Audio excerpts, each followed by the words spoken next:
വരിക എന്ന് പറയുമ്പോഴത്തേക്ക് നമ്മൾ ഇതിലേക്ക് എത്തിപ്പെടാൻ വേണ്ടിയിട്ടുള്ളൊരു യാത്രയായിരുന്നു അന്ന് മുതൽ ഇന്ന് വരെ ഉള്ളത്. ഈ ചോദ്യമൊന്നും എന്നോട് ആരും ചോദിച്ചിട്ടില്ല. അപ്പോൾ പിന്നെ ഒരു കോൾ എനിക്ക് തിരിച്ചിങ്ങോട്ട് വന്നു. ഇങ്ങോട്ട് വിട്ട് പറഞ്ഞ് നിനക്ക് നാട്ടിലേക്ക് വരാൻ പറ്റുമോ എന്ന് ചോദിച്ചു. വളരെ നമ്മൾ ഭയങ്കര സംസ്കാര സമ്പന്നരാണെന്നാണ് പറയുന്നത്. പക്ഷെ അത് ആ പറച്ചിൽ മാത്രമേ ഉള്ളൂ എന്ന് ഞാൻ പറയാം. കാര്യം വെച്ചാൽ സപ്പോർട്ട് ഉണ്ടായിരുന്നില്ലെന്ന് പറഞ്ഞു കഴിഞ്ഞാൽ ഒട്ടും തന്നെ ഉണ്ടായിരുന്നില്ല. ഓക്കെ, നമ്മൾ നോക്കുമ്പോൾ ഒന്നും തന്നെ കാണത്തില്ല. പക്ഷെ അവിടെ ഒരു നമ്മുടെ മമ്മൂട്ടി, മോഹൻലാൽ, അവരുടെ മക്കളെന്ന് പറയുമ്പോഴത്തേക്ക് അവർക്ക് വളരെ ഈസി ആയിരുന്നു.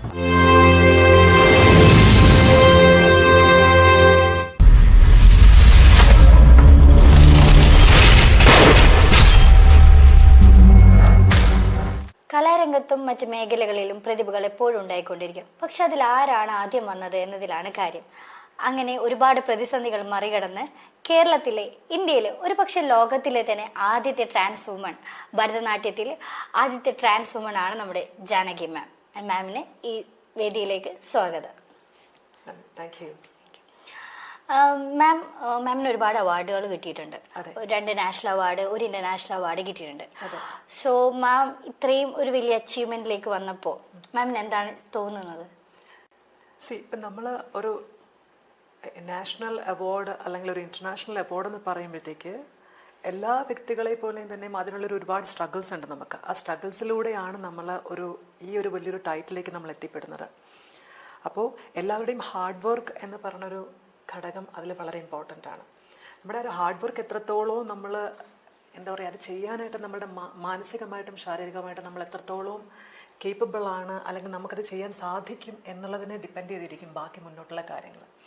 എന്നെ സംബന്ധിച്ചിടത്തോളം ഈ പറയുന്ന ഈ നാഷണൽ അവാർഡ് ആയിക്കോട്ടെ, ഇന്റർനാഷണൽ അവാർഡ് ആയിക്കോട്ടെ, അത് എന്നിലേക്ക് എത്തുന്നതിന് പുറകിൽ ഒരുപാട് ബുദ്ധിമുട്ടുകളും സ്ട്രഗിളുകളും ഞാൻ അനുഭവിച്ചിട്ടാണ് അവിടേക്ക് എത്തിപ്പെട്ടത്. ശരിയാണ്. അങ്ങനെ മാമിനെ പോലുള്ളവരിങ്ങനെ ഈ മേഖലകളിലേക്ക് കടന്നു വരുമ്പോൾ ഒരുപാട് തടസ്സങ്ങൾ നേരിട്ടിട്ടുണ്ടാവും ഇല്ലേ? അപ്പോൾ മാം ആ തടസ്സങ്ങളൊക്കെ മറികടന്നാണ് വന്നിരിക്കുന്നത്. സോ അതിൽ ആരായിരുന്നു മാമിന് ഏറ്റവും കൂടുതൽ പ്രചോദനം, അല്ലെങ്കിൽ ഒരു ഹെൽപ്പിംഗ് ഹാൻഡ് എന്ന് പറയുന്നത്? ഓരോ വ്യക്തിക്കും അവരുടെ ലൈഫിൽ ഒരു പ്രചോദനം അല്ലെങ്കിൽ ഒരു റോൾ മോഡൽ എന്ന് പറയുന്ന പോലെ ഉണ്ടാവാറുണ്ട്. ഇപ്പം എന്നെ സംബന്ധിച്ചിടത്തോളം എൻ്റെ പാരൻസ് ആയിരുന്നു എനിക്ക് ശരിക്കും പറഞ്ഞാൽ റോൾ മോഡൽസ് എന്ന് പറയാൻ പറ്റില്ല. അവരായിരുന്നു എനിക്ക് എല്ലാ രീതിയിലും സപ്പോർട്ട് തന്നുകൊണ്ടിരുന്നത്. എല്ലാ രീതിയിലും സപ്പോർട്ട് തന്നിരുന്നത് എൻ്റെ പാരൻസ് ആയിരുന്നു.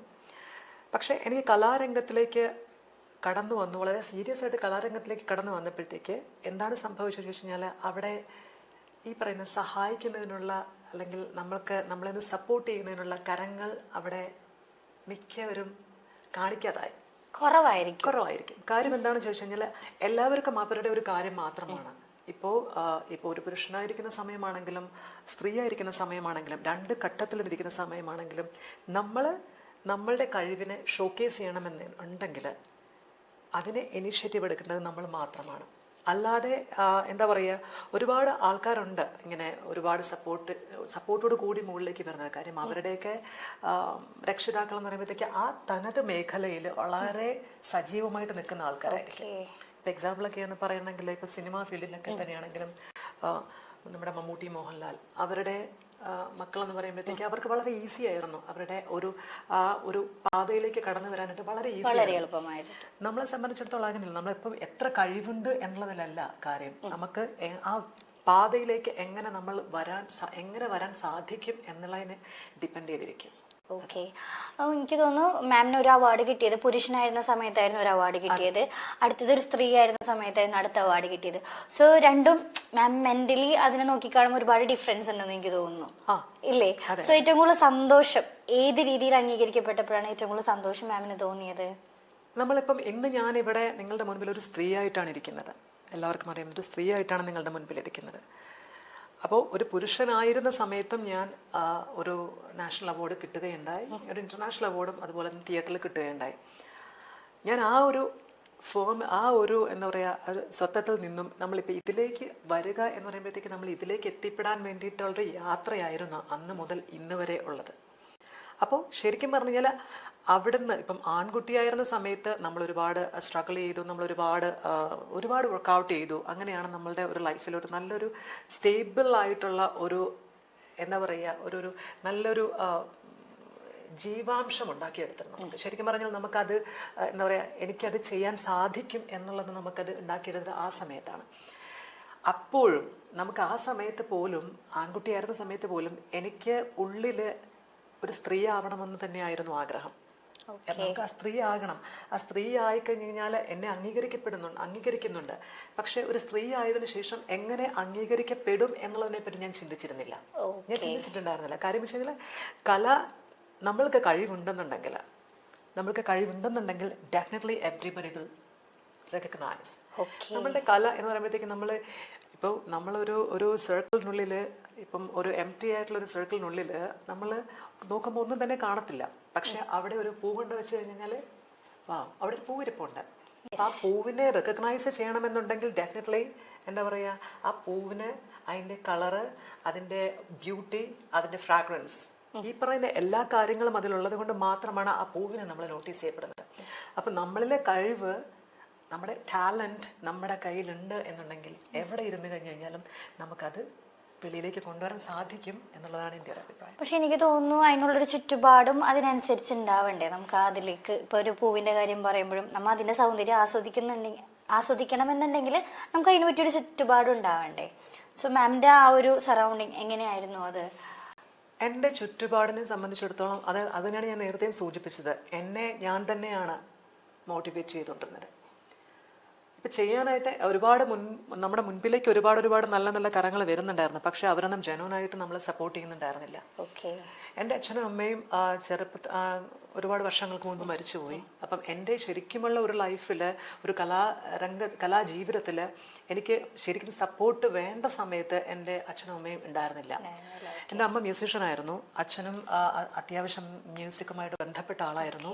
അതുകൂടാതെ കഥകളി, സംഗീതം, അങ്ങനെ അതുമായിട്ടൊക്കെ ബന്ധപ്പെട്ട കുറച്ച് കലകളുമായിട്ട് ബന്ധപ്പെട്ട് നിൽക്കുന്ന ആൾക്കാരായിരുന്നു.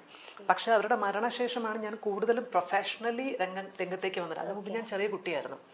അപ്പോൾ പ്രൊഫഷണലി മുന്നിലേക്ക് വന്ന സമയത്ത് എനിക്ക് ശരിക്കും പറഞ്ഞാൽ ഒരു സപ്പോർട്ട് ഉണ്ടായിരുന്നില്ല എന്ന് പറഞ്ഞു കഴിഞ്ഞാൽ ഒട്ടും തന്നെ ഉണ്ടായിരുന്നില്ല. എനിക്ക് കഴിവുണ്ട്, ഞാനിപ്പം ഡാൻസ് ചെയ്യും, അല്ലെങ്കിൽ ഞാനിപ്പോൾ പാട്ട് പാടും, അല്ലെങ്കിൽ ഞാൻ കലാപരമായിട്ട് എന്താണെന്ന് പറഞ്ഞു കഴിഞ്ഞാലും ആ ഒരു എന്താ പറയുക, ഒരു പ്രസ്റ്റീജിയസ് ആയിട്ടുള്ള ഒരു സ്റ്റേജിലേക്ക് എത്തണമെന്നുണ്ടെങ്കിൽ ഞാൻ അതിലധികവും പ്രാക്ടീസ് ചെയ്യണം, അല്ല അതിലധികവും ഹാർഡ് വർക്ക് ചെയ്താൽ മാത്രമേ എനിക്ക് ആ ഒരു പൊസിഷനിലേക്ക് എത്താൻ പറ്റുള്ളൂ. അപ്പം എന്നെ സംബന്ധിച്ചിടത്തോളം എൻ്റെ ഇന്നത്തെ എന്തെങ്കിലും ഒരു റെക്കഗ്നേഷൻ കിട്ടിയിട്ടുണ്ടെങ്കിൽ അത് എന്നെ തന്നെ ഞാൻ പ്ലേസ് ചെയ്യത്തുള്ളൂ. വേറെ ആർക്കും ആ ഒരു ക്രെഡിബിലിറ്റി ഞാൻ കൊടുക്കത്തില്ല. Because I don't have anybody else in my life.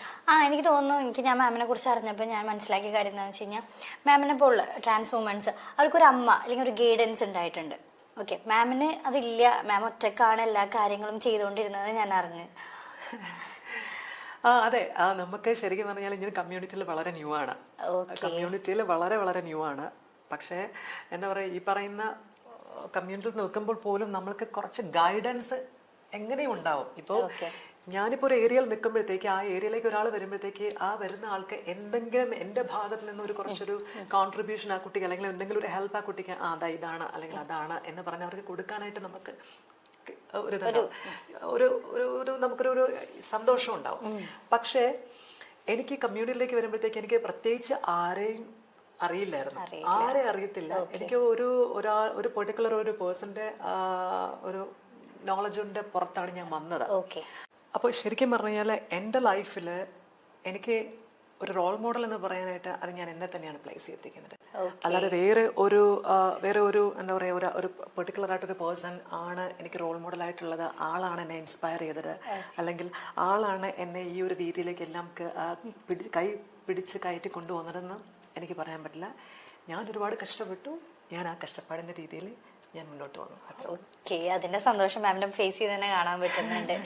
Okay, മാമിനെ ഞാൻ ശ്രദ്ധിച്ചൊരു കാര്യം എന്താണെന്ന് വെച്ച് കഴിഞ്ഞാൽ, ഇപ്പൊ ഡാൻസേഴ്സിന് ഒരു അവരുടെ ഇരുത്തത്തിലും നടത്തത്തിലും ഒരു പ്രത്യേക ബോഡി ലാംഗ്വേജ് ഉണ്ടാവും അല്ലേ മാം? ബട്ട് അങ്ങനെ നോക്കുമ്പോൾ മാം ഇപ്പൊ ഇരിക്കുമ്പോഴായാലും സംസാരിക്കുമ്പോഴായാലും മാമിൻ്റെതായ രീതി, ബട്ട് ഡാൻസിലേക്ക് വരുമ്പോൾ പെട്ടെന്ന് ആ വേറൊരു ട്രാൻസ്ഫോർമേഷൻ അവിടെ നമ്മൾ കാണുന്നുണ്ട്.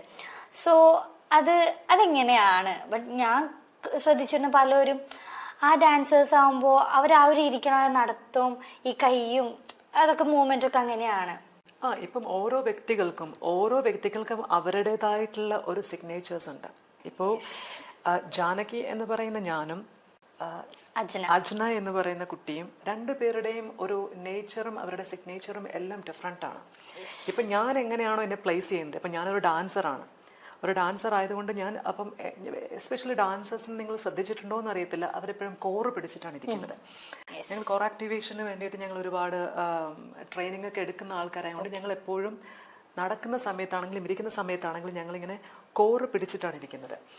അപ്പോൾ കോറ് പിടിക്കും, അതിങ്ങനെ ഉണ്ട്. പിന്നെ നമ്മൾ സ്ലൗച്ചി ബോഡി പോസ്ചർ നമ്മൾ ഒരിക്കലും കൊണ്ടുവരാറില്ല.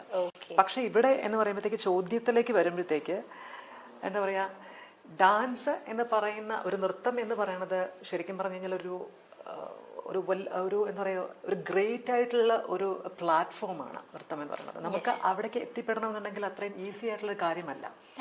അപ്പോൾ അതിന് വേണ്ടിയിട്ട് ഒരുപാട് ട്രെയിനിങ്ങുകളുണ്ട്, ഒരുപാട് കാര്യങ്ങൾ പഠിക്കാനുണ്ട് നമുക്ക്. അതായത് ബേസിക് ആയിട്ടുള്ള കുറേ കാര്യങ്ങൾ നമ്മുടെ പ്രാക്ടിക്കലായിക്കോട്ടെ തിയറിറ്റിക്കലായിട്ടുള്ള അങ്ങനെ കുറേ കാര്യങ്ങൾ നമ്മൾ പഠിച്ചിട്ടാണ് നമ്മൾ അതിലേക്ക് എത്തുന്നത്. ആ ട്രെയിനിങ്ങിൽ തന്നെ നമ്മൾക്ക് നമ്മുടെ ബോഡിയെയും മനസ്സിനെയും ശരീരം കംപ്ലീറ്റ്ലി നമ്മളെ ട്രെയിൻ ചെയ്യപ്പെടുന്നുണ്ട്.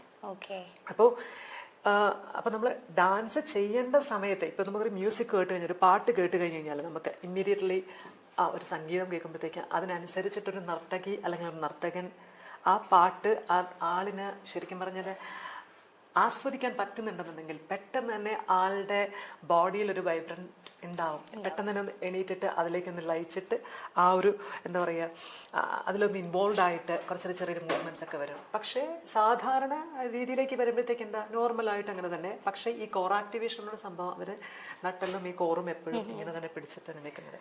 ഓക്കെ മാം, ഒരുപാട് രാജ്യങ്ങൾ സഞ്ചരിച്ചിട്ടുണ്ട്, പ്രോഗ്രാംസ് തന്നെ ഒരുപാട് സ്ഥലത്ത് മാം ചെയ്തിട്ടുണ്ട്. സോ മാമിന് ഏറ്റവും കൂടുതൽ കംഫർട്ടബിൾ തോന്നിയ ഒരു കൺട്രി ഏതായിരുന്നു? ഐ മീൻ ഇന്ത്യയെ വെച്ച് നോക്കുമ്പോൾ അല്ലെങ്കിൽ കേരളത്തെ വെച്ച് നോക്കുമ്പോൾ ഇപ്പോൾ ആൾക്കാരുടെ ബിഹേവിയർ ആയിക്കോട്ടെ, അങ്ങനെ നോക്കുമ്പോൾ മാമിന് ഏറ്റവും കൂടുതൽ കംഫർട്ടബിൾ തോന്നിയത് എവിടെയായിരുന്നു? നമുക്ക് ഓരോ രാജ്യത്തിനും അതിൻ്റെതായിട്ടുള്ള ഓരോ എന്താ പറയുക സംസ്കാരമാണുള്ളത്, ഓരോരോ കൾച്ചറാണുള്ളത്. ഇപ്പം ഇന്ത്യയെ സംബന്ധിച്ചിടത്തോളം നമ്മൾ ഭയങ്കര സംസ്കാര സമ്പന്നരാണെന്നാണ് പറയുന്നത്. പക്ഷെ അത് ആ പറച്ചിലിൽ മാത്രമേ ഉള്ളൂ എന്ന് ഞാൻ പറയാം. കാര്യം വെച്ച് കഴിഞ്ഞാൽ ഈ സംസ്കാര സമ്പന്നത പല രീതിയിലും നമുക്ക് നഷ്ടമാകുന്നുണ്ട്. അപ്പം നമുക്ക് ശരിക്കും പറയുകയാണെങ്കിൽ ഈ സംസ്കാര സമ്പന്നത മുന്നിൽ വെച്ചുകൊണ്ട് നമ്മളൊരു ആർട്ടിസ്റ്റ് ആയിട്ടോ അല്ലെങ്കിൽ ഒരു വേറൊരു കലാകാരനായിട്ടുള്ള ഒരു സ്പോർട്സ് വ്യക്തിയായിട്ടോ എനി ഇതാണെങ്കിലും നമുക്ക് ഈ പറഞ്ഞ പോലെ തന്നെ ഈ സംസ്കാര സമ്പന്നത എവിടെയൊക്കെ നമുക്ക് മിസ്സിംഗ് ആണ്. പക്ഷേ നമ്മൾ എന്താ പറയുക, മറ്റുള്ള രാജ്യങ്ങളിൽ പല രാജ്യങ്ങളിലും ഈ സംസ്കാര സമ്പന്നത അവർ നമ്മളുടെ ഇന്ത്യയിൽ നിന്നും അഡോപ്റ്റ് ചെയ്തിട്ട് ഇന്ത്യയിൽ നിന്നും എടുത്തിട്ട് അവരുടെ രാജ്യത്ത് കൊണ്ടുപോയിട്ട് അതിനെ അത്രയും വലിയ രീതിയിൽ എന്താ പറയുക എലവേറ്റ് ചെയ്ത് ആ ഒരു ഗംഭീരമായിട്ടാണ് അവരതിനെ ട്രീറ്റ് ചെയ്യുന്നത്. ഇപ്പം എസ്പെഷ്യലി നമുക്ക് യോഗയുടെ കാര്യം തന്നെ പറയാം. യോഗ തന്നെയാണെങ്കിലും ഇപ്പം നമ്മളുടെ ഇന്ത്യയിൽ പോലും അത്രയും യോഗ ചെയ്യപ്പെടുന്നില്ല. അതും വെളിനാടുകളിലാണ് കൂടുതലും യോഗ ചെയ്യുന്നതും അതിനെ അത്രയും എന്താ പറയുക വാല്യുബിൾ ആയിട്ട് കാണുന്നതും. അപ്പോൾ ഇവിടെ എന്നെ സംബന്ധിച്ചിടത്തോളം ഒരു കൺട്രി ചൂസ് ചെയ്യാൻ പറയുകയാണെന്നുണ്ടെങ്കിൽ എന്താ പറയുക, യൂറോപ്യൻ കൺട്രീസ് ആയിക്കോട്ടെ, അമേരിക്ക ആയിക്കോട്ടെ, ഓസ്ട്രേലിയ ആയിക്കോട്ടെ, അങ്ങനെ ഓരോ കൺട്രിക്കും അതിൻ്റെതായിട്ടുള്ള ഓരോ ഗുണങ്ങളുണ്ട്.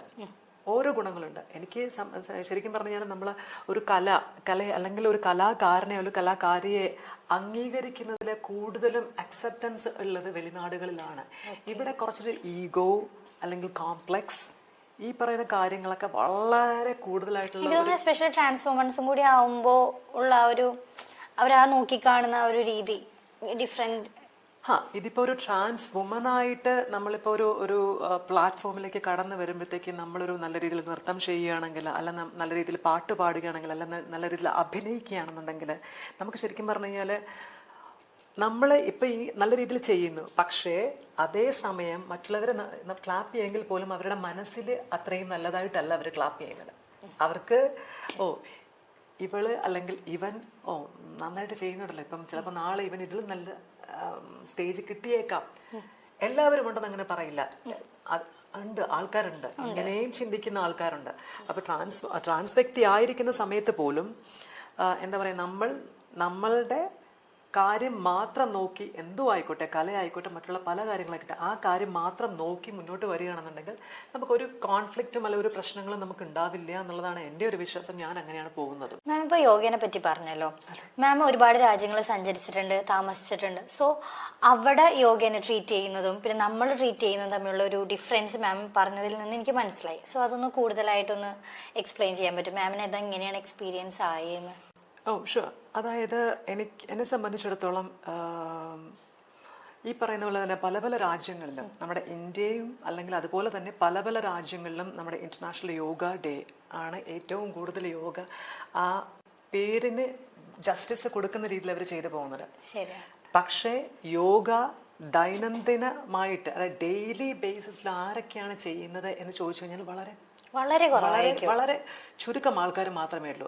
കാര്യം യോഗ എന്തിനാണ് നമ്മൾ ചെയ്യുന്നത് എന്നുള്ളതാണ് അതിൻ്റെ ആദ്യം അറിയേണ്ട കാര്യം. നമ്മുടെ ബോഡിയെ, നമ്മുടെ മനസ്സിനെയും ശരീരത്തിനെയും ഈ പറഞ്ഞ എന്താ പറയുക അസുഖങ്ങളിൽ നിന്നും അസുഖം വരാതെ കാത്തു സൂക്ഷിക്കുന്നതിന് ഒരു ഇതാണ് യോഗ എന്ന് പറയുന്നത്. ഇപ്പം നമ്മൾ നമ്മുടെ അലോപ്പതി എന്ന് പറയുന്നത് അല്ലെങ്കിൽ ഇംഗ്ലീഷ് മെഡിസിൻ എന്നൊക്കെ പറയുന്നത് അസുഖം വന്നതിന് ശേഷം നമ്മൾ പോയിട്ട് മരുന്ന് വാങ്ങിക്കാൻ പറ്റില്ല. യോഗ ശരിക്കും പറഞ്ഞു കഴിഞ്ഞാൽ അസുഖം വരാതിരിക്കാനായിട്ട് നമ്മളുടെ ശരീരത്തിനെ പ്രിപ്പയർ ചെയ്ത് വെക്കുകയാണ് ചെയ്യുന്നത്. ഞാൻ വെളിനാടുകളിലാണ് കൂടുതലും ജീവിച്ചിട്ടുണ്ടായിരുന്നത്. എൻ്റെ ചെറുപ്പം മുതലാണെങ്കിലും എൻ്റെ കോളേജ്, എൻ്റെ വിദ്യാഭ്യാസമാണെങ്കിലും അന്ന് മുതൽ ഈ ഒരു 10-15 വർഷക്കാലത്തോളം ഞാൻ കണ്ടുവരുന്നത് ഇന്ത്യയിൽ കണ്ടുവരാത്ത ഒരു ഡിഫറൻസ് ആണ് എനിക്ക് അവിടെ ഉണ്ടായിരുന്നത്. കാര്യം ഇവിടെ എന്ന് പറയുമ്പോഴത്തേക്ക് ആ ഒരു എന്താ പറയുക, ഒന്നുകിലും ഇവിടുത്തെ റിസോർട്സുകളിൽ, ഇവിടെ ഇപ്പം റിസോർട്സുകളിൽ അല്ലെങ്കിൽ ഹോം സ്റ്റേസുകളിലൊക്കെ യോഗ മസ്റ്റായിട്ട് കൊണ്ടുവരുന്നുണ്ട്. അല്ലാതെ ഇപ്പം സ്കൂളുകളിലായിക്കോട്ടെ കോളേജുകളിലായിക്കോട്ടെ എന്തുകൊണ്ട് യോഗ വരുന്നില്ല? ഇപ്പം റിസോർട്സിലേക്ക് വരുന്നത് എന്തുകൊണ്ടാണ്?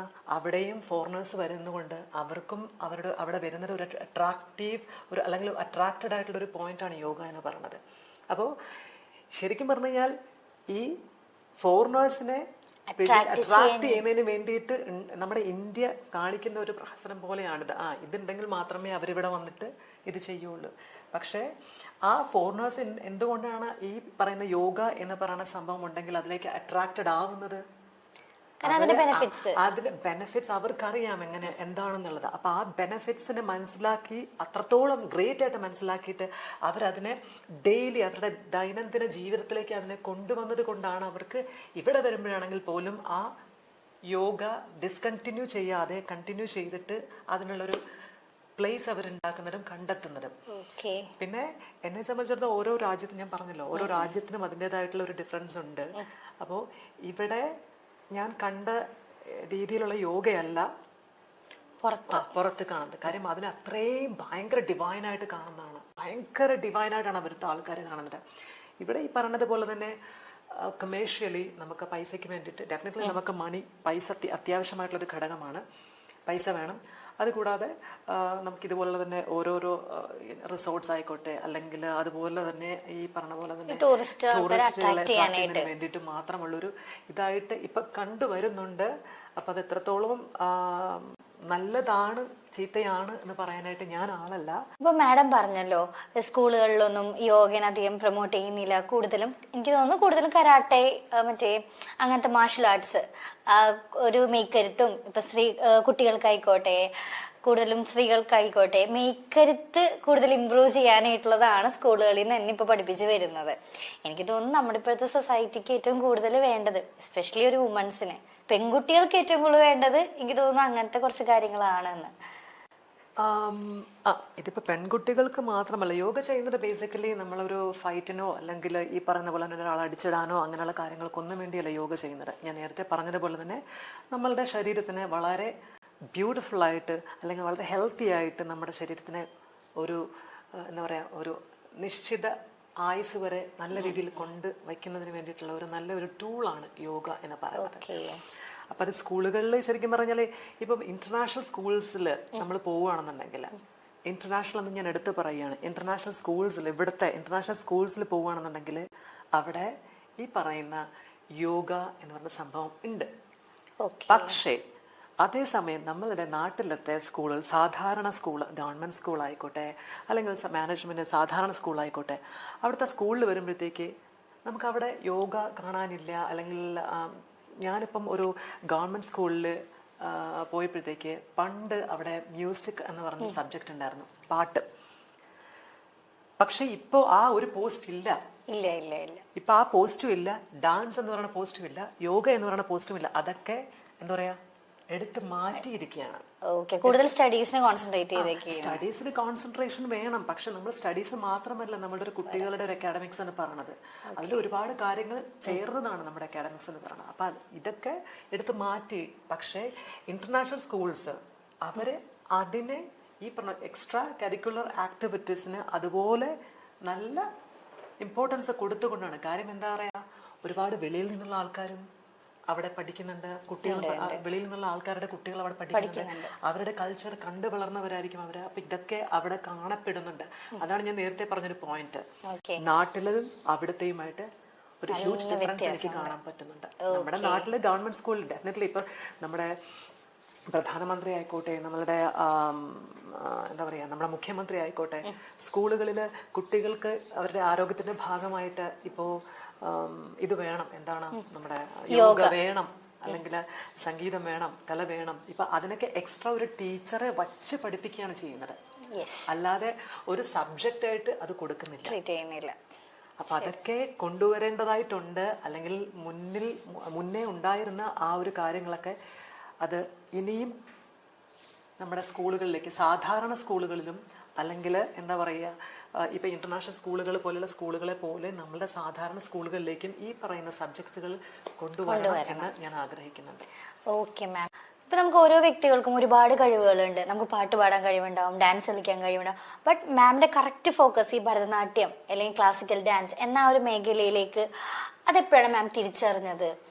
ഞാൻ എൻ്റെ ഡാൻസ് കരിയർ സ്റ്റാർട്ട് ചെയ്യുന്നത് ഏകദേശം ഒരു 5 വയസ്സുള്ളപ്പോഴാണ്. 5 വയസ്സ്, വെറും 5 വയസ്സുള്ളത്. കരിയറിനെ പറ്റിയിട്ട് അത് അത്രയും സീരിയസ് ആയിട്ട് എടുക്കുന്നത് നമ്മൾ കൊച്ചു കുട്ടികളാണല്ലോ. 5 വയസ്സെന്നൊക്കെ പറയുമ്പോഴത്തേക്ക് വളരെ തീരെ ചെറിയ കുട്ടികളാണ്. ശരിക്കും ഞാൻ ആദ്യം പഠിച്ചു തുടങ്ങിയത് കർണാടക സംഗീതമാണ്. കർണാടക മ്യൂസിക് ആണ്. എൻ്റെ അമ്മ ഒരു മ്യൂസിഷ്യനായിരുന്നു. എൻ്റെ അമ്മ ഒരു കർണാട്ടിക് മ്യൂസിഷ്യനാണ്. അപ്പോൾ അമ്മയാണ് എന്നെ ആദ്യമായിട്ട് പാട്ട് പഠിപ്പിച്ചത്. അപ്പം ഞാൻ പാട്ട് അത്യാവശ്യം പാടുമായിരുന്നു അന്ന് ആ സമയത്ത്. അങ്ങനെ പാടിക്കൊണ്ടിരുന്ന സമയത്ത് പാട്ട് ടീച്ചർ അമ്മ ആദ്യം പഠിപ്പിച്ചു. പിന്നെ അമ്മയുടെ അടുത്ത് ഞാൻ നിൽക്കാണ്ടായി. കാര്യം കുറുമ്പ് അമ്മയാണെന്നുണ്ടെങ്കിൽ ഡെഫിനറ്റ്ലി നമുക്ക് എന്തോ ആവാലോ എന്നുള്ളൊരു ഫ്രീഡത്തിന്റെ പുറത്ത് ഞാൻ ഒന്നും ചെയ്യാണ്ടായി. അങ്ങനെ അമ്മയിൽ നിന്നും ഒരു ടീച്ചറിലേക്ക് വന്നു. അങ്ങനെ ടീച്ചർ, അപ്പൊ ഞാൻ ക്ലാസ്സിൽ ഇരിക്കുന്ന സമയത്താണെങ്കിൽ പോലും ഇങ്ങനെ വെറുതെ ഇരിക്കത്തില്ല, ചുമ്മാ ഇങ്ങനെ കൈയും കാലൊക്കെ ഇട്ടിട്ട് ഇളക്കി മറിച്ചൊക്കെ ഇരിക്കത്തില്ല. അപ്പൊ എൻ്റെ പാട്ട് ടീച്ചർ പറഞ്ഞു, ഇവന് ഡാൻസിൽ ഭയങ്കര ഇൻട്രസ്റ്റ് ഉണ്ട്, അപ്പൊ ഡാൻസിന് കൊണ്ട് ചേർക്കുമെന്ന് പറഞ്ഞു. അങ്ങനെ ഞാൻ ഡാൻസിലേക്ക് വന്നു. അത് ഏകദേശം ഒരു 7 വയസ്സൊക്കെ ആയിട്ടുണ്ടാവും. 7 വയസ്സൊക്കെ ആയിട്ടുണ്ടാവും. ആ സമയത്ത് ഞാൻ ഡാൻസിലേക്ക് എത്തി. അന്ന് മുതലൊരു കരിയർ എന്ന് പറയുമ്പോഴത്തേക്ക് എനിക്ക് ഇതൊക്കെ ആദ്യം നമ്മൾ പഠിച്ചു തുടങ്ങുമ്പോഴത്തേക്ക് ഇതിൻ്റെ ഒരു രസമുണ്ട്. ഡാൻസ്, പാട്ട് വയ്ക്കുന്നു, അത് വയ്ക്കുന്നു, കളിക്കുന്നു, അങ്ങനെ ആ രീതിയിലുള്ള ഇത് മാത്രം നമുക്ക് വരുന്നുള്ളൂ. പക്ഷേ നമ്മൾ 10ാം ക്ലാസ് കഴിഞ്ഞു, 12ാം ക്ലാസ് കഴിഞ്ഞു, ഡിഗ്രി ആ സമയത്തൊക്കെ ആകുമ്പോഴത്തേക്കാണ് നമ്മൾ ഇതിന്റെ എന്താണ് കോർ വാല്യൂ എന്തെന്ന് നമ്മൾ മനസ്സിലാക്കുന്നത്. ആ കോർ വാല്യൂ എന്താണെന്നുള്ളത് നമ്മൾ മനസ്സിലാക്കിയതിന് ശേഷമാണ് അതിനെ നമ്മൾ ഒരു മെജോറിറ്റി കൊടുത്തുകൊണ്ട് ഇതിനെ നമ്മുടെ ലൈഫിലേക്ക് കൊണ്ടുവരാൻ സാധിക്കും, അല്ലെങ്കിൽ ഇതായിരിക്കും നമ്മളുടെ ഒരു bread and butter in future എന്ന് നമ്മൾ തിരിച്ചറിഞ്ഞിട്ട് നമ്മൾ അതിനെ കൊണ്ടുവരുന്നത്. ഓക്കെ, അപ്പൊ എനിക്ക് തോന്നുന്നു ആ മാം ആണെന്ന് തോന്നുന്നു ജാനകി മാമിന് ഡാൻസിലോടാണ് കൂടുതൽ താല്പര്യം എന്ന് തിരിച്ചറിഞ്ഞത് ആദ്യം ആ ടീച്ചറാണെന്ന് എനിക്ക് തോന്നുന്നു. അതെങ്കിൽ ഏറ്റവും വാല്യുബിൾ പേഴ്സൺ ആയിരിക്കും. എപ്പോഴും നമുക്ക് ഗുരുക്കന്മാരെന്ന് പറയുമ്പോൾ, നമ്മുടെ ടീച്ചേഴ്സ് എന്ന് പറയുമ്പോഴത്തേക്ക് ഓരോ ഗുരുക്കന്മാരും ഭയങ്കരമായിട്ട് നമുക്ക് ഇമ്പോർട്ടൻസ് ഉള്ളതാണ് നമ്മുടെ ലൈഫിൽ. സോ ആ ടീച്ചർ എന്ന് പറയുമ്പോഴത്തേക്ക് അവരൊക്കെ എക്സ്പീരിയൻസ്ഡ് ആയിട്ടുള്ള ആൾക്കാരാണല്ലോ. ആ എക്സ്പീരിയൻസ്ഡ് ആയിട്ടുള്ള ആൾക്കാരായതുകൊണ്ട് മാത്രമാണ് എൻ്റെ ഉള്ളിൽ ഒരു ചെറിയൊരു ചലനം പോലും അവർക്ക് നല്ല രീതിയിൽ തിരിച്ചറിയാൻ സാധിക്കുകയും ഇവനെ ഡാൻസ് പഠിപ്പിച്ചു കഴിഞ്ഞാൽ നന്നാകും എന്നുള്ളത് ഒരു തോട്ട് വരികയും ചെയ്തു. ഓക്കെ, നല്ലോണം ഇമോഷണൽ ആയി പോയി തോന്നുന്നു. ഓക്കെ, കുഴപ്പമില്ല.